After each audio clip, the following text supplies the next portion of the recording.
Here's your first sphere. And let's say that you moved up here to the top. I'm going to choose that spot because it's more convenient, but it doesn't really matter. You move to right here, and you make another sphere. Well, the other sphere is going to be such that this is going to be the center of it. And so it creates a very sacred form in sacred geometry, and it's probably the most sacred of the sacred forms there are, just about. This little mouth shape in here. In other words, here's where you were, and here's the surface, and when you moved up to here, you created a sphere the same size, which causes the surface of that one to pass through where you were. So these two surfaces pass through the centers of these two circles. And this shape in here is called a vesica Pisces. And it is the creation pattern of things that, like the golden mean ratio and these kinds of things, is what creates that. And we'll talk about it in a little bit. But this image that you see right here has a hidden image underneath it, which you will see later to be the image of light itself. It is the morphogenic structure of that which created light. Just the stuff that we've got falling in the room here right now. And what was the very next thing that God said after He made the first motion? He made the very first motion, and immediately He said, "Let there be light." He couldn't have done it the other way around. And said, "Let there be light so I can see where I'm moving." He had to make this motion first to create this pattern, and once this pattern was created, he could say, "Let there be light," because it was through the pattern that light was created. And I'll be able to really show you this on a real hardcore science level in a little bit, though at this point it's too simple. You won't be able to get it from here because it's too simple. It's too obvious. Too easy. And so, but remember this, because we'll wait about 2 days down the line, I'll come back to this and I'll be able to show you what I'm talking about after we make it more complex. And now, at this point, now that he's made the circle up here, and I'll show you this on the slides here. Let me come to the slides. That's the Great Void. It was really the hardest drawing I ever did because I couldn't find a clean card. And that's the Great Void. And then inside the Great Void is the Spirit of God, which we'll use the symbol of the right eye of Horus. And then these, I did them all at once here. These are the 6 little beams coming out. And I didn't show the step of the octahedron forming or the spinning of it, but just that it forms a sphere. And then from that, the little right eye of Horus, the Spirit of God, ends up inside of this circle or this sphere, which is the symbol for the school. Now this is where the Spirit then makes a move from here to somewhere on the surface. Again, you can't make an error, but we will go to that spot. And it goes to there. And when it gets there, it only knows how to do one thing, and that is to make spheres. And so it makes another sphere, and you see the vesica Pisces is formed. And the gold one is the first circle that was formed, and this is the second one. Now, what does it do next? Well, it goes to that what was newly created. And there was only one thing that's new and different in the universe now, and that is the place where the 2 circles meet. If you think of 2 soap bubbles together, there's a circle around there. Not a sphere, a circle, where the 2 bubbles come together, which is that green line. So that green line is not just a line. If you were to look at it from above, looking down, you would see this. The gold and the black circle will, of course, coincide with each other, but the place that they meet would look like an inner circle. Does everybody get that? Anybody not get it? Okay. So this is the side view of it. This is the top view of it. Now in the side view, so the little spirit then goes down to that green ring. Doesn't make any difference where it goes. Can't make a mistake. Just goes somewhere onto the green ring. However, for our purposes, I'm going to choose this spot right here. No matter where you move, I can rotate that object so it looks like it's right there. Okay? Depends on the angle you're at. So I'm going to pick right there.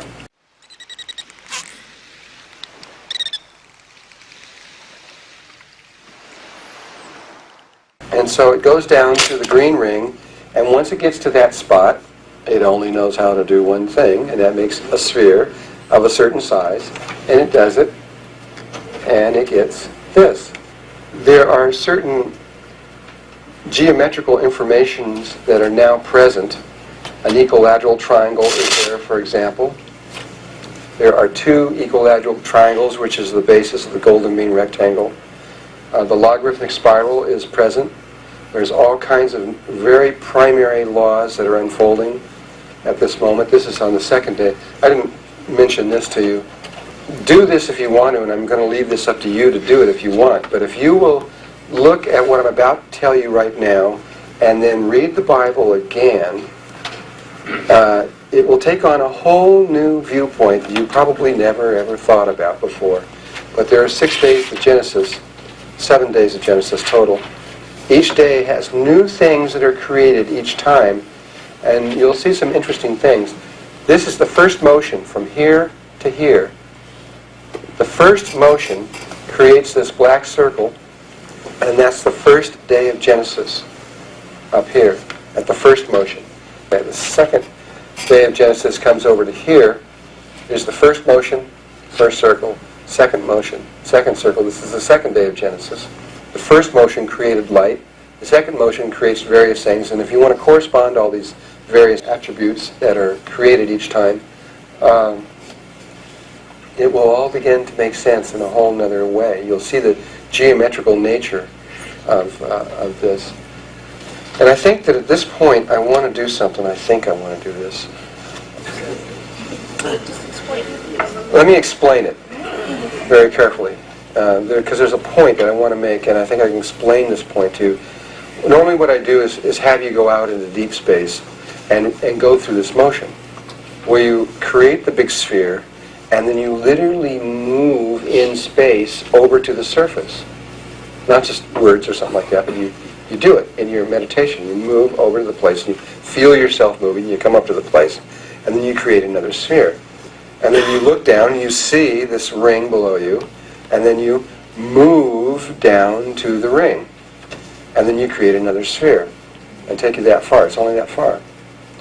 And at which point, when you're out there in that meditation, you're in deep space, and the room's gone and everything, but I tell you something. The reason why I have you to go through all that, which is that from here on out, you're going to start seeing a lot of geometrical forms, and they're going to get more and more and more complex. And as they do, you may forget that what the source of all these forms were, which was coming out of the great void, and that it was spirit that was making these forms through its motions. And if you really, really, really want to understand what this is all about, especially if you study sacred geometry later, you must always remember that it's not just lines on a page, or circles, or squares, or tetrahedrons, or dodecahedrons, or whatever. It's not just lines or three-dimensional forms, but they're always maps. They're movements of how spirit moves in the great void. And so that's what I mean by the chromosomes are geometrical images, because they're really maps of how spirit has moved in the great void to create the world in a particular way. And each one creates a different consciousness. And consciousness simply is just a different interpretation, how you interpret it. It's like a lens that you look through at one object and interpret it. There's only one reality. Reality doesn't change, but there's different interpretations of the reality, how you perceive the reality and yourself within it. And so this is what I really want to emphasize at this point, is that that it's all motion, it's movements, it's maps, it's not just lines and circles. As long as you can get that, then you'll have a much deeper understanding of what we're about to lead into.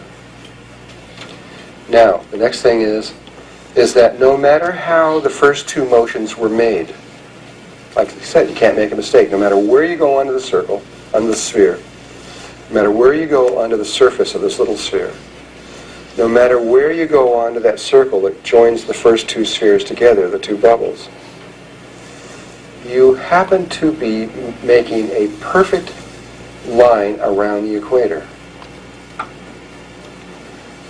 You found an equator on there. There's an infinite number of them. You located one of them, and you began to make a motion perfectly around a perfect equator. Not at an angle or off to one point or anything else like that, but precisely around the equator. And so it's a vortex motion that began starting from here, and you started making that motion exactly on the equator. And once the motions began, then from then on in, you just follow your heart, kind of. You just keep making the motion to the equator. So you come from here and you automatically move down to here, following the equator. The first two motions are a little different. The third motions, from then on out, you only have to do this same motion over and over and over again. The third day of Genesis comes down to here like this. On the fourth day of Genesis, you come to this spot here. There are over 900 Bibles in the world. 900 Bibles. In about 50% of them or so, it says that on the fourth day of Genesis, that exactly one half of creation was created. You can actually see it geometrically, because on the 1, 2, 3, fourth day of Genesis, half of the original circle was transversed. Half of creation was completed. It then goes to the fifth day of Genesis here, fifth motion, and finally to the sixth motion. 1, 2, 3, 4, 5, 6 motions. And on the sixth motion, this pattern is formed. And also, sort of a geometrical miracle takes place. And geometrically, what happens is the sixth circle comes back and completes exactly to the starting point with nothing left over at all. It is just perfect. And so on the sixth day of Genesis, they all say, all the Bibles say, that creation was completed on the sixth motion. And then it says, on the seventh motion, that he rested. He says on the seventh day, the seventh motion, he rested. Because on the sixth day it was done, but they're saying that there's really 7 circles. So the seventh motion back into the center again, there's no creation that takes place in that motion. It was finished really on the sixth one. And so this pattern we're going to call the Genesis pattern.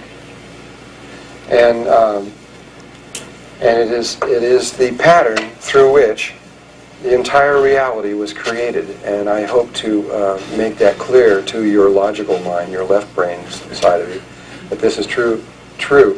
You are also looking at what you're going to find now is that there are going to be vortex motions. There's going to be a continually rotating motion of spirit as it extends out of this pattern. And each time that spirit makes one complete vortex, a three-dimensional shape, for our world anyway, a three-dimensional shape that you can hold in your hand is created and formed. And that these three-dimensional shapes are the keys or the building blocks of the reality. And you're now looking at the first one. The very, very first three-dimensional shape is before your eyes in a very unusual way. In mathematics, this one circle with 6 around them is the minimum amount of lines that you can make to create what is called a tube torus.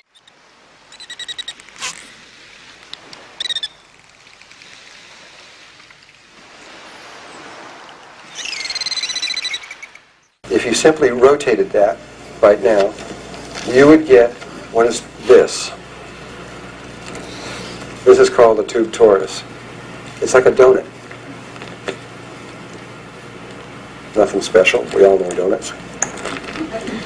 But it is of a totally unique shape. There is nothing else in the universe like this. So everybody see how if you spun those 6 spheres, you would get one of these? You know. Okay, so what is this? Well, I didn't know what the heck it was either when I first got it, and I didn't know what I had. This was through the work of the angels at this time, not through Metatron. This is what this part here right now is coming out. This is 20-something years ago that I started doing this. And I studied this, and after a while, when I started teaching these things, about 7.5 years ago, I still didn't really know at that point what this was. And then one day, it started very soon after I started teaching this, I got a group of people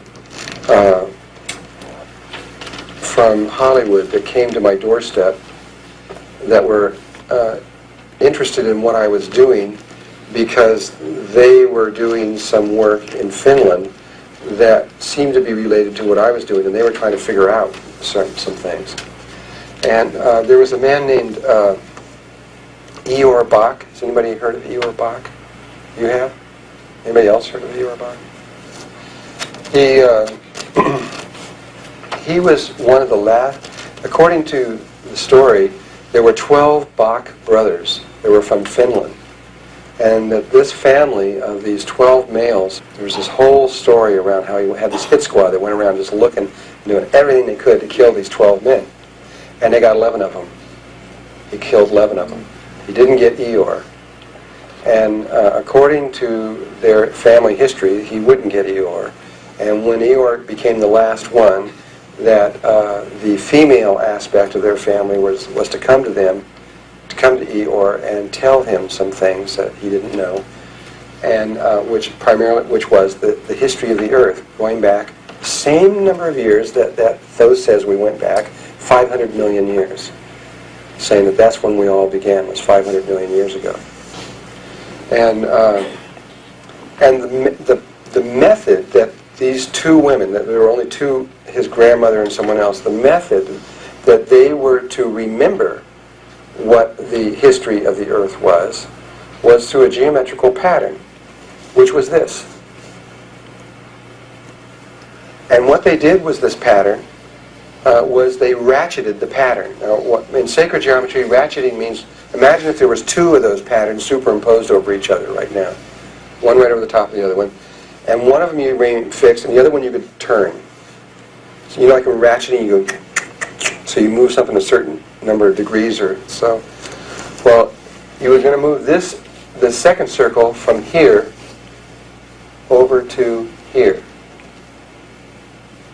And when you do, you'd have 12 circles moving around there. So everybody see that? Well, if you had 6 here and they're fixed, and you got another set of these, and you took another set and superimposed over top of this one, but where the center of this one would be here, then you'd have another circle here and another circle here, and you'd have 12 circles moving around it. It would look like this. And so here, there's 12 of these circles moving around here. Now, what these 2 women did is they connected all possible lines that come out of these 12 circles. You can see how this main line, these radial lines coming in that they drew, they do those all over, and then they connected all possible lines together, creating this intricate pattern in the center between the creation, the Genesis pattern that had been ratcheted. They say that all languages are contained in those lines, the actual letters of all languages. This is what they said. Now, I just sat there listening to this stuff. I didn't know. You know, I had about 30 people in my room, and they had TV cameras and all this stuff going on, and I didn't know what they were talking about really at the first part. He said that they then ratcheted it one more time, so they got 24 circles, and when you do, you get this super intricate pattern inside the middle, like this. And that inside here were all the languages written in here. And he tried to make a simple pattern to show me what I was talking about, like this. This is it. He made this, well, they brought this in. They had been creating it on the airplane and everything as they were coming over. And here, this is English in here. So you see the letter A and W and V and you know, all the various letters of the English alphabet he was starting to put in there, around there. And I looked at this in my mind. I'm going, oh, come on, you can put any old language in there. You know, there's so many lines in there. You could, you know, it'd be easy to draw anything in there. And so, but I'm sitting there real straight going, yeah, okay. And so, but he was doing it with this more intricate pattern like this one. And according to him, again, they're just repeating what they saw, and you'll understand why they got so excited in just a moment. According to the Eeyore, the lines that were arranged in here, once you put the letters in there, the line that would come off of one of them would form what's called a transcendental pattern. A transcendental number in mathematics is a number that has no end. A good example of that is the phi ratio. We're going to be talking about the phi ratio, so I'll use that one. Phi is a Greek symbol phi, which is spelled P-H-I, and it's a number that is 1.6180339, and it goes to infinity. And there is no end. If you put a computer in it, the computer can't find an end, no matter how long the computer runs, or how many computer chips there are in there, and they've done it on this number. And it'll never repeat itself. You never know what the next number is going to be. It could be anything. You never have any idea whatsoever. There's no pattern. There's no way to determine what the next number is going to be. It's a number from another dimensional level. There probably is a whole number up there, but in here, it won't work. It just simply doesn't fit into this world. And so this is called a transcendental pattern, meaning that once you come off of a line off of one letter, it'll come down to another letter. And then the reflection from there will go up to another letter, but you never know where the reflection is going to go. And what they said is that you start with A, and it'll start making these letters, which will form words, which will form sentences, which will tell you the history of the earth, going back, starting from the beginning, 500 million years ago, step by step by step by step, all the way through everything that happened, all the different cultures for 500 million years. It's pretty outrageous. I don't know if it's true or not, but that's what they told me. And in this story, as it unfolded, toward the end, which I assume that when they started talking about Lemurian Atlantis, they're probably in the last couple, it took 20 years for these 2 hours a day for 20 years for these two women to tell the whole story, to read the whole thing and tell the whole story. So if it took 20 years and they're going 500 million years, then probably it was the last week or something that they talked about Lemurian Atlantis. And it would have been toward the very, very end of all this. And but in the story, after they got done with the history, then the story started talking about Eeyore himself, because he was supposedly a king of the earth, according to this thing, and that his fathers and fathers and fathers went back for kings that had gone back all the way since the very, very beginning. They were hidden kings on the earth, according to him. And that they had a temple in Finland. And so he was told, I mean, this sounds like science fiction, except that I saw it on video. I watched the whole thing. It was so, if they hadn't brought the videos, I think I'd have kicked them out. According to this story, he was to go to this particular mountain and to dig in this particular spot. And before he ever did, they went and got a permit to do this, archaeological permit and everything else like that. Did the whole thing legally through it. They got the whole stuff. And they went to the spot and they started digging. And they got the TV's cameras on it. And I sat there for 6 hours, man, watching just about every shovel full. It was 30 days, but they condensed 30 days into 6 hours.